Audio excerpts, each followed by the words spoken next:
Cummins owners, today we're in the CNC shop. We're going to show you how to make an exhaust manifold. Better yet, we're going to show you how we manufacture our exhaust manifold made from billet steel since 2022. That's right, shocker. You guys haven't been following along. All of our second gen swap kits, all of our compound kits start with the base. Because if you're going to put a turbo kit on your truck, you got to have an exhaust manifold that will allow you to build it and to build it how you want. That's where we manufactured our T4 billet series. Now guys, with the 5th gens, right? You got your exhaust manifold. We used to run them. They're a little too close to the firewall. No big deal, $90,000 truck. Let's just go cut the firewall and we'll make everything fit. No sir, not in this house. We're not doing it. Then it's a little too close over to the coolant tank. We're just gonna hit that AC line. Might pop it, may not. Don't know, don't care.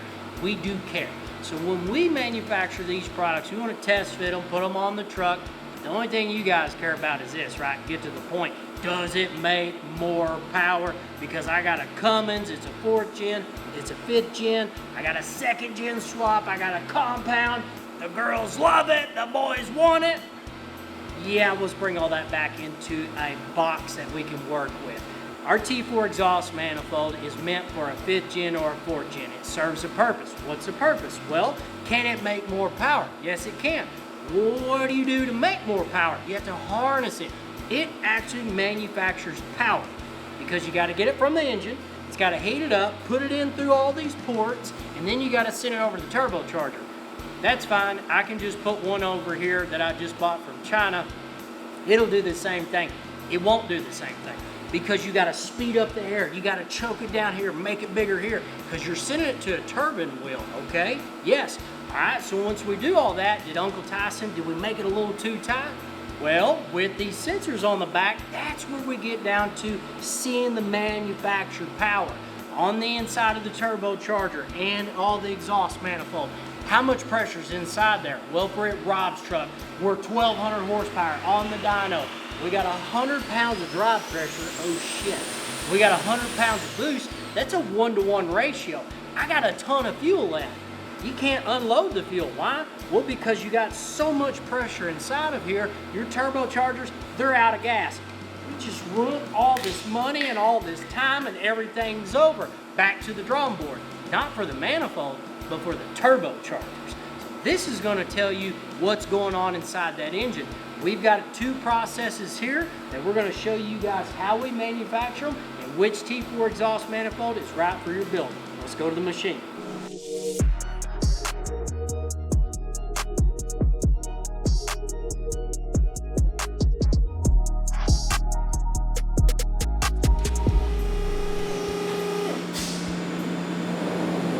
Dive in here and check out this exhaust manifold. So right now the ball mill is coming out cutting the guts of it.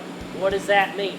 That means this tool comes in, makes everything smooth as glass. Why do we care about that? We care about it because of this. When the air is flowing in, we're big RPMs and it's hitting a corner, we want it to be smooth. We want it slingshot out. We got Jeff Gordon coming around turn 3. We're speeding up and he just passed 3 cars.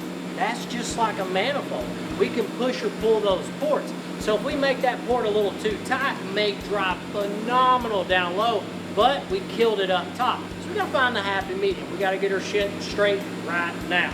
So check this out. On the right side of the manifold, see how that's all choppy? That's not what you want. If you're out surfboarding, or if you're out wakeboarding at the lake and you get some choppy water, you're probably gonna hit the water. I want you guys to really sink that in. Because if we just run a factory one, let me show you one. Yeah, this guy right here. Man, that thing's gonna flow its butt off. They make good power, but can you really speed up the air going to the turbocharger? Because as I said with you guys, and as we've learned, a manifold's process is this. To speed up the air to the turbocharger, you can push it, shrink it, get that turbocharger going, but you went too tight, and now it doesn't make big power on the top end. So a happy medium process. This is unfinished over here to the right. See how scaly it is? Well, when air hits it, like the Sierra Desert, it's not gonna float. It's really, really choppy. But over to the left side of the manifold, you've got everything smooth as glass. Now down to the big picture. The 2 holes in the middle of the exhaust manifold. What the hell are those for? Top secret. They're wastegates. They're wastegates, guys. This is for the guys that have a tight turbocharger or a big one and they're going after big power. When this manifold fills up with a lot of pressure, those two ports open up on a wastegate, send it over to the big guy, mission accomplished. Now let's jump to the table. Let's check out a finished T4 wastegate version.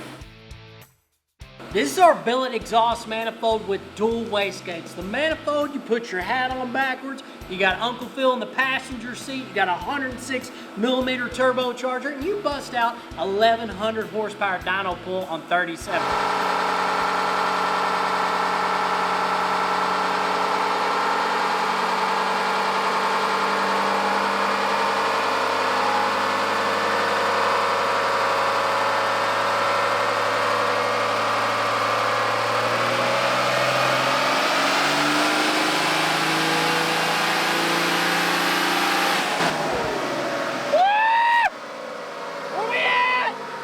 Hellboy, check it out.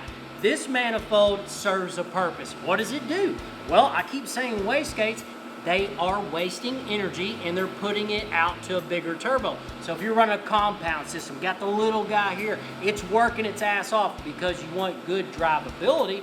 Little turbocharger, spools fast, gets down the road. And then you got big guy, 106 sitting up there and you're like, let me do work. Well, it needs to do work. How does it do it? You have to feed it exhaust gases. That's where both these will open up. They get pushed over to the hot pipe. The 106 is doing work, and you're going down the freeway at 120, and you're like, holy shit, I didn't expect that out of that big truck. That is the fun part about wastegates. Love them. But for you second gen swap guys, you're not utilizing our manifold to its maximum potential. You got the BS Racing, Garrett Precision, small little guy. It's making 700 to 800. What if it had another 100 horsepower in it? How does it have another 100 horsepower? It's got another 100 in it because you're driving it so hard, it's out of its efficiency range. Open these dudes up, dial in your wastegates, that now 800 horsepower turbocharger now becomes 900, but is a freaking blast to go out and drive. And it just pulls like hell on the top end. So what do we talk about today? Our T4 exhaust manifold, the gated and the non-gated version, EGTs, exhaust back pressure. We simply broke down, we want to make power. An exhaust manifold is the first thing out of the cylinder head the turbocharger sits on and it manufactures it. This product will allow you to gauge that turbocharger. Hey, you're making power, you're doing good, drive pressure's in check, or oh no boys, we need to get a little bit bigger turbocharger in there because the drive pressure's through the roof. No big deal, we're just gonna swap some wastegates on it because I don't wanna buy a new turbocharger. Cha-ching!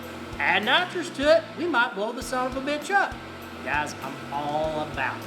I love having fun with these trucks, but also when you go into a gunfight, make for sure you got a gun loaded and you're ready to go.